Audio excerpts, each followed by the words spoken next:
So I'm Alun, and I'm the third generation of farmers here at Cae Coch, which is a 735-acre farm. Every single fence just about on this farm, which is forming a border, has become 2 fences, and in that gap we have planted wildlife corridors in the form of some kind of woodland trees to grow, of course, as hedges.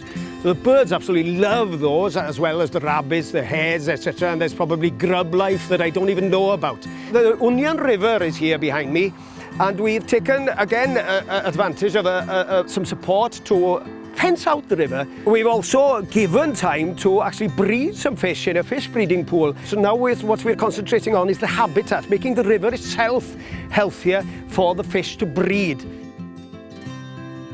If we look back then at the actual farmhouse, you can see there's a strip of middle land which is very, very steep.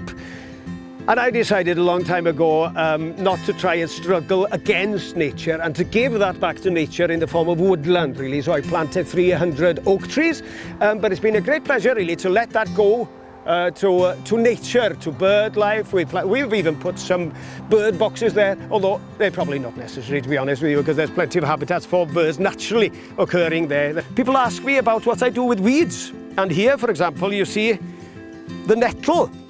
2 types of nettle here, but if we look closely at the leaves of the nettles, underneath there's often some kind of caterpillar, and that's going to be a butterfly one day.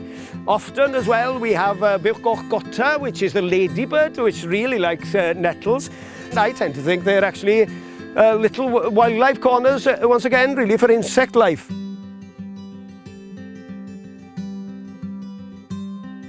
So as we climb through the land of the farm, really, we come to this heather moorland, which is 100 acres, and blanket bog here. And we are more and more aware of our carbon footprint, really. So this is one place where we can make a difference, really. So we try to keep this area as wet as possible, so we're not opening any ditches. Of course, we're closing, on the contrary, any ditches, really. So the water is stored up here. So an element of flood prevention happens here as well. And then, of course, the actual habitat is important as well. So we've agreed through the Glastir's environmental scheme to graze cattle here. It keeps a variety as far as the size of the heather is concerned, so that the birds can have nesting habitats. They need some clear spaces and then some shelter as well. And of course, there's a phenomenal amount of sedge grasses growing here as well, and cotton grass and things like that. So if we don't allow it to become a monoculture, we are helping that diversity to survive and to thrive, really. So that's something we can become increasingly aware of with all the responsibility that we have these days for the management of our land sustainably and environmentally positive way.